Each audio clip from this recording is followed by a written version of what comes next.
afternoon, friends. We are celebrating the eye donation fortnight at ASG Eye Hospital, Karanzale, from the 25th of August to the 8th of September every year. This is created to create an awareness about corneal transplantation and eye donation in India and worldwide. The cornea is the outer transparent layer of the eye, and light entering the eye has to pass through the cornea, calling it the window of the eye. However, in many patients, due to damage to the cornea, the patient may become blind and unable to see the world in one eye or both the eyes. A successful surgery by transplanting the damaged cornea with a new cornea can restore sight to the blind. We are happy to share a new milestone at ASG Eye Hospital. We have successfully performed 26 corneal transplants in the last 2 years. Corneal transplantation involves donation of the eyes of the deceased person after death, and we are thankful to all the donors and their families who have participated in sharing someone's eyes after death, providing vision to someone who would have never been able to do so. At ASG Eye Hospital,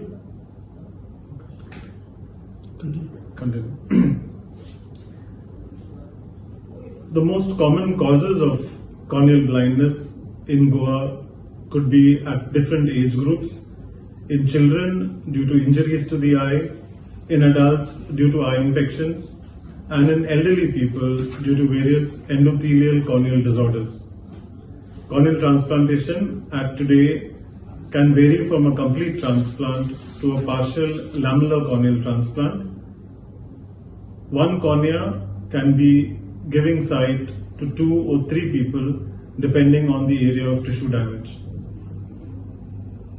Keratoconus is another common cause of corneal blindness if it is not detected in the early stages. With many patients, they are unaware of the fact that the cornea can be replaced, and we would like to spread the awareness in Goa and surrounding areas about corneal blindness and encourage eye donation in our state. Thank you. Sir, can you tell me about the process, how to donate this cornea? So the process of eye donation happens only after the deceased person's death. The person may have been an eye donor where he's already pledged his eyes before death, or the donor family may get in touch with the eye bank and then contact the team of the eye bank for donating the cornea. This should be done within 6 hours from the death of the person. But how can they apply for that? So this, as I said, you may either have a pledge to be an eye donor. At Goa Medical College, we had the eye bank, and once the donor family approves the consent for eye donation, they have to contact the eye donation team. In the last 2 years, we have completed 26 corneal transplants. 26. Okay. So they all are from Goa or? Yes, I think 26 patients are from Goa and 2 patients are from neighboring states from Maharashtra. Okay. How are the now recovery about their? All the patients are doing well with proper treatment and medications and follow-up. The patients are being managed post-surgery. So one of the cause of corneal blindness is keratoconus. So keratoconus is a progressive eye condition wherein there is a bulging of this front part of the eye, which is known as the cornea. And this disease usually affects the young children and the young adults. So early diagnosis and treatment is very important. At ASG Eye Hospital, Goa, we have the latest state-of-the-art facility for diagnosing and treatment of keratoconus, wherein the patient can get his eye treated and the vision preserved. So the early signs for detection of keratoconus include a frequent change of glasses, blurring of vision which is not improving with the glasses, or patient will have glare, halos, and also this is commonly seen in people who have chronic eye allergy or frequent eye rubbing, or those with a family history of keratoconus. So what can be a cause of this? For what reason? So the exact cause of the keratoconus is still unknown, but there are various risk factors which increase the chances of developing keratoconus. One of the most common risk factor is genetics, wherein the person is having a family history of keratoconus or any other genetic disorder like Down syndrome are more likely to get keratoconus. Those with a history of frequent eye rubbing also have an increased chance of getting keratoconus, and those with chronic eye allergy like vernal keratoconjunctivitis or allergic eye disease are more prone to get keratoconus. Doctor, you have mentioned about eye rubbing. How many times or what way the rubbing will affect us? So when we rub the eye on the cornea, the force or the impact of the rubbing on the cornea, it distorts the shape of the cornea because of the pressure. And this, if it's done continuously on a daily basis, especially in the young children, it distorts the shape of the cornea, which leads to keratoconus. One of the breakthroughs is Initially in the past years, the most commonly done treatment was prescribing glasses or contact lens with the people with keratoconus. But with the advancement of technology, the newer surgery like collagen cross-linking helps in preventing the progression of keratoconus. Thereby, it preserves the vision of the patient and also eliminates the need of corneal transplantation. ASG Eye Hospital Goa, for the past 4 years, we have done around 256 cases of keratoconus collagen cross-linking, which has been successful in treating the patient with keratoconus. Of you who have gathered there today, on the occasion of the National Eye Donation Fortnight, which is celebrated from the 25th of August till the 8th of September every year, ASG Eye Hospital at Karanzale wishes to welcome each one of you who have taken the time to be with us here today. Along with me, Dr. Sean De Silva, Medical Director of ASG, is Dr. Chandraprakash Oli, Consultant in Cornea and Anterior Segment, Dr. Vinisha Naik, Consultant in Cataract, Anterior Segment and Medical Retina. As we celebrate today, it becomes of great importance for us to participate in creating an awareness about eye donation in the state of Goa. We are also happy to announce that we have successfully performed 26 corneal transplants over the last 2 years, and we are indeed thankful to the donors and the families for participating in the gift of sight. We are thankful to the support from the patients who have entrusted us with their eyes to perform this surgery, and we would like to give a brief overview on what exactly is the cornea, what is corneal blindness, and how does a corneal transplant change someone's life.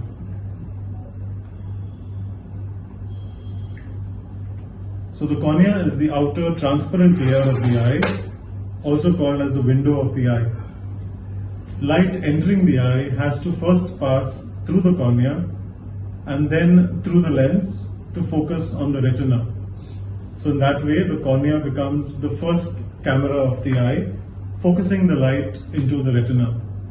However, many patients, due to various diseases, injuries to the eye, corneal scars, corneal infections, in elderly patients with endothelial disorders, the cornea becomes opaque. If this transparent structure becomes opaque, then there is no light able to enter the eye. This, however, can be treated by doing a corneal transplant surgery. Just like we have a watch, if the glass on the outer cover of the watch is damaged, we can no longer see the time. However, if you replace this with a truly functioning cornea, provided the inner mechanism of the eye, that is the retina and optic nerve, is healthy, the patient can restore 100% vision with a corneal transplant. As I said, there are many cases of corneal blindness, and India is a country where the number of corneal blind is significantly high. Many times patient is not aware about this surgery, not aware that the cornea can be replaced and the vision can be restored. In children, injuries to the eye, and we also highlight during festivals to be very careful for firecracker injuries to the eye. While playing sports and other activities, and in elderly people during farming, cultivating, and other accidental injuries to the eye, the cornea can get affected, and then this infection can result in a totally white-looking cornea where the light no longer enters the eye. These patients, after the immediate treatment is done, can undergo a corneal transplant subsequently so that the vision is restored. Unlike older days, now with the advancements in corneal transplantation, earlier the full cornea had to be replaced. The cornea, this simple tissue, has actually 5 layers inside it, right from the epithelium, the stroma and the endothelium. And earlier the entire cornea had to be replaced. But now with advancements in transplant surgery, if the patient has damage to only the outer layer of the cornea, then we replace only the outer layer of the cornea, called as anterior keratoplasty. If the patient's damage is only the inner layer of the cornea, then we replace only the inner layer of the cornea, called as endothelial keratoplasty. This also tells us that one cornea can thereby be used for even 2 or 3 patients, and a person who has donated his eyes at the time of death, 2 corneas can give vision to even 4 patients. This is the miracle of corneal transplant surgery. There are some eye drops and medications and post-operative restrictions being there, but 1 month to 2 months post-surgery, the patient can be restored to all his functional life, whether he is going to office, or he is attending school, or doing any other profession. These are the surgeries which we have performed at ASG Karanzale. In this patient, the anterior part of the cornea was replaced, and this requires stitches to be placed. In certain diseases where we said only the inner layer is being replaced, there is no stitches required, and patient has a much faster recovery time. But only after the patient comes to the hospital and we do the evaluation, then only we can decide whether this patient is suitable for a transplant and what type of surgery would be best for him. At ASG Hospital, we also have various other equipment. One of the most important thing is detection of patients having corneal disorders, and for corneal topography, we have the pentacam topography machine, which is just like how we have a CT scan done to detect any disorders in the brain. These are digital devices which take multiple images of the cornea, reconstruct into a 3-dimensional image, and nowadays we use the word AI or artificial intelligence. But these machines now have algorithms to understand that which patient is likely to have a problem, and early treatment of these disorders can prevent the patient from going into various stages of corneal blindness. So as of today, we have performed 26 corneal transplants in the last 2 years. From the beginning of ASG, over the last 4 years, we have done 256 cross-linking procedures for keratoconus. I would request my colleague, Dr. Chandraprakash Oli, to talk a few lines about keratoconus. Cornea cataract refractive consultant at ASG Hospital, Goa. So I'll be speaking about keratoconus. So in a normal eye, we have a cornea, the front part of the eye, which is like a smooth curve. But in certain condition known as keratoconus, there is a progressive bulging of this front part of the eye, and this is known as keratoconus. What happens is there is a weakening of this cornea. The biometrical strength of the cornea becomes weakened, and this causes the cornea to bulge forward. So as I can show in this picture, on the left hand side is a patient having a normal cornea with a normal vision, and on the right hand side we can see a patient with a bulging cornea having vision problems like blurring of vision, doubling of vision, and glare, halos at night, and also patient has increased sensitivity to the light. So the causes of keratoconus, there is no exact cause of keratoconus, but various risk factors have been identified which increase the likelihood of developing keratoconus. The most important one is the genetic factor. So the people who have a family history of keratoconus or have genetic disorder like Down syndrome are more likely to get keratoconus.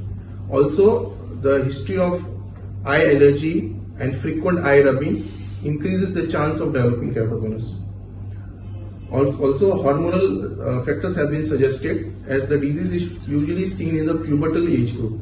So, hormonal factor has also been suggested. As I've told earlier, keratoconus is a progressive eye condition.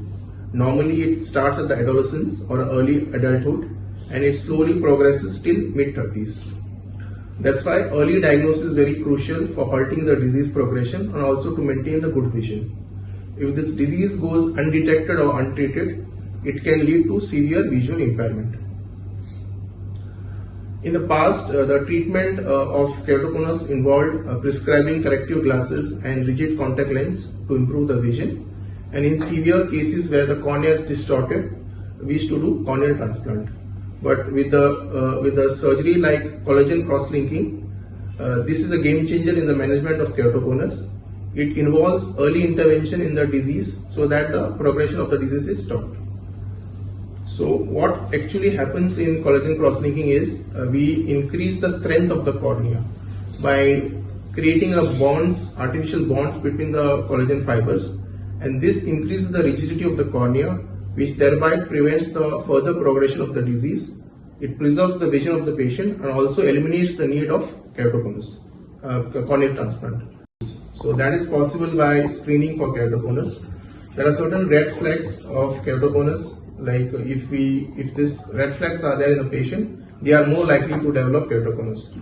This include young age, people with high astigmatism, frequent change of glasses, those with history of eye rubbing or eye allergy, and those with a family history of keratoconus. So with the modern latest corneal imaging diagnostic technology such as pentacam and corneal topography, we can detect the disease at the early stage and stop the disease at the early stage.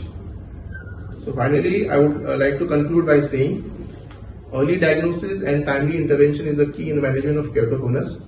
So this requires regular eye checkup and keratoconus screening. Also, this helps in maintaining the patient's vision and also preserves the natural shape of the cornea. I am happy to tell that at ASG Eye Hospital, Goa, we have performed more than 250 cases of collagen cross-linking. And this facility has been there with us since past 4 years. Many times when we need to go for an eye checkup or specs testing, we may either go to an optometrist or an optical shop, or we may sometimes go to a doctor for an eye checkup. And we appreciate that a lot of our colleagues, ophthalmologists and optometrists, do identify that in spite of putting the glasses, if the patient is not able to read well, either due to a high cylindrical power or frequent change of glasses. This is an age group of children between 15 to 25 years.